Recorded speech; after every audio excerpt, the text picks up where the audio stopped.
Good morning. It is Sunday, August 9th, and it is 62 degrees to get your day started here in New London. Temperatures at 5 a.m. this morning, everywhere from the low 60s in the northwest part of the state to the mid 70s in the extreme southern part of Ohio. Highs this afternoon will be again spread out mostly mid to upper 80s for most folks. It'll get into the low to almost mid 90s again in the extreme southern part of the state. Taking a look at the upper level winds, it's still that huge low pressure system up here over Canada, and then we've got a little high pressure system down here over the Four Corners in the southwest. The convergence here is causing a really volatile weather pattern over the next 24 to 48 hours. Very hard to predict. This stuff is moving around. Definitely going to be some severe weather, some volatile weather, but the exact track of each cluster of thunderstorms remains extremely difficult for even the models to nail down. Taking a look at the high resolution models for 9 p.m. this evening, this is the high resolution model. It shows a cluster of storms staying well north of Ohio. The Rufus model at the exact same time shows a cluster of storms moving into northwestern Ohio and heavier storms out in Indiana. So even there, the models can't get into agreement. One thing's for sure, there's going to be a corridor come down through here that's going to get clusters of severe thunderstorms. The exact track of each cluster is very hard to predict, partly because each cluster that comes through, the outflow boundaries from that affect where the next cluster is going to develop. Taking a look ahead to 9 a.m. Monday morning, kind of the same thing. The HRRR shows a pretty significant cluster of thunderstorms in northwestern Ohio. It's storms all the way across northern Ohio. For the exact same time period, the HRRR shows storms south of us in Ohio and more out in the Indiana and Illinois area. So again, going to have to really be weather aware and keep an eye on the forecast. And as this develops over tonight and into and through tomorrow, because it's pretty sure that there's going to be some areas that are going to get some high winds, some severe weather, but exactly where each batch is going to track is really quite variable. Taking a look at the Severe Storms Prediction Center's outlook for today, we are just in the marginal risk area here today with the slight risk staying off to the west. For Monday, the slight risk area, the level 2 areas, all covers just about all of Ohio. Primarily going to be a risk of high winds as those clusters come through. A very small chance of spin-up tornado if one of those cells manages to stay discrete, but primarily going to be a wind hazard.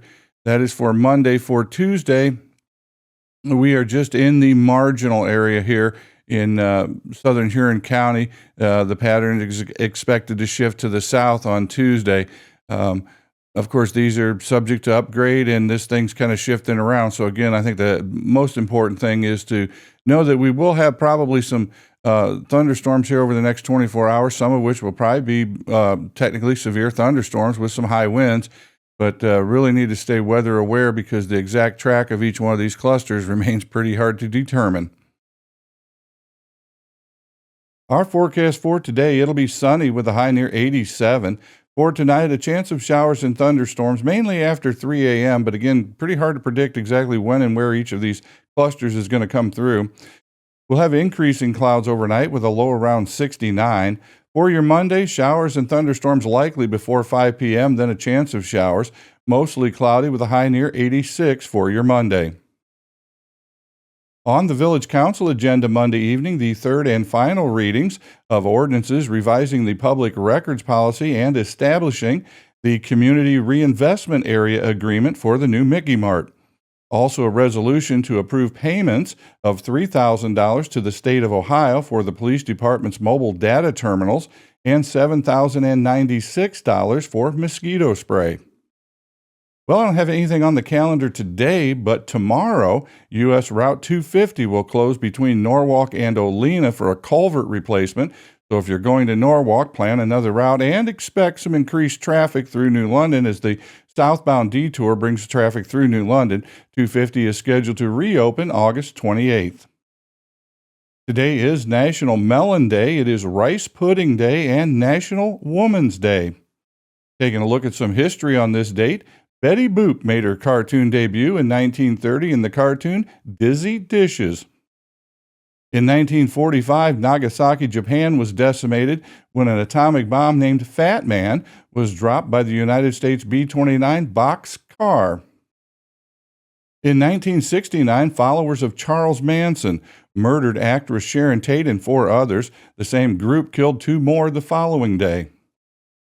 Top of the chart in 1975, the Bee Gees with Jive Talkin'.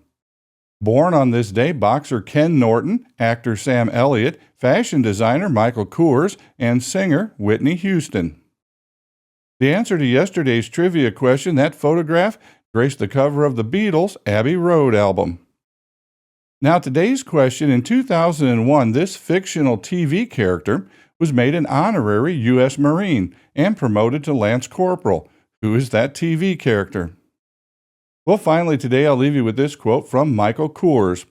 I think the older I get, the more I realize the ultimate luxury is time. Well, I am Steve. Thanks for spending some time with me this morning. I do appreciate you. Hope you have a great day. Looks like it's going to be a nice day, hot one again. I'll see you on the next video.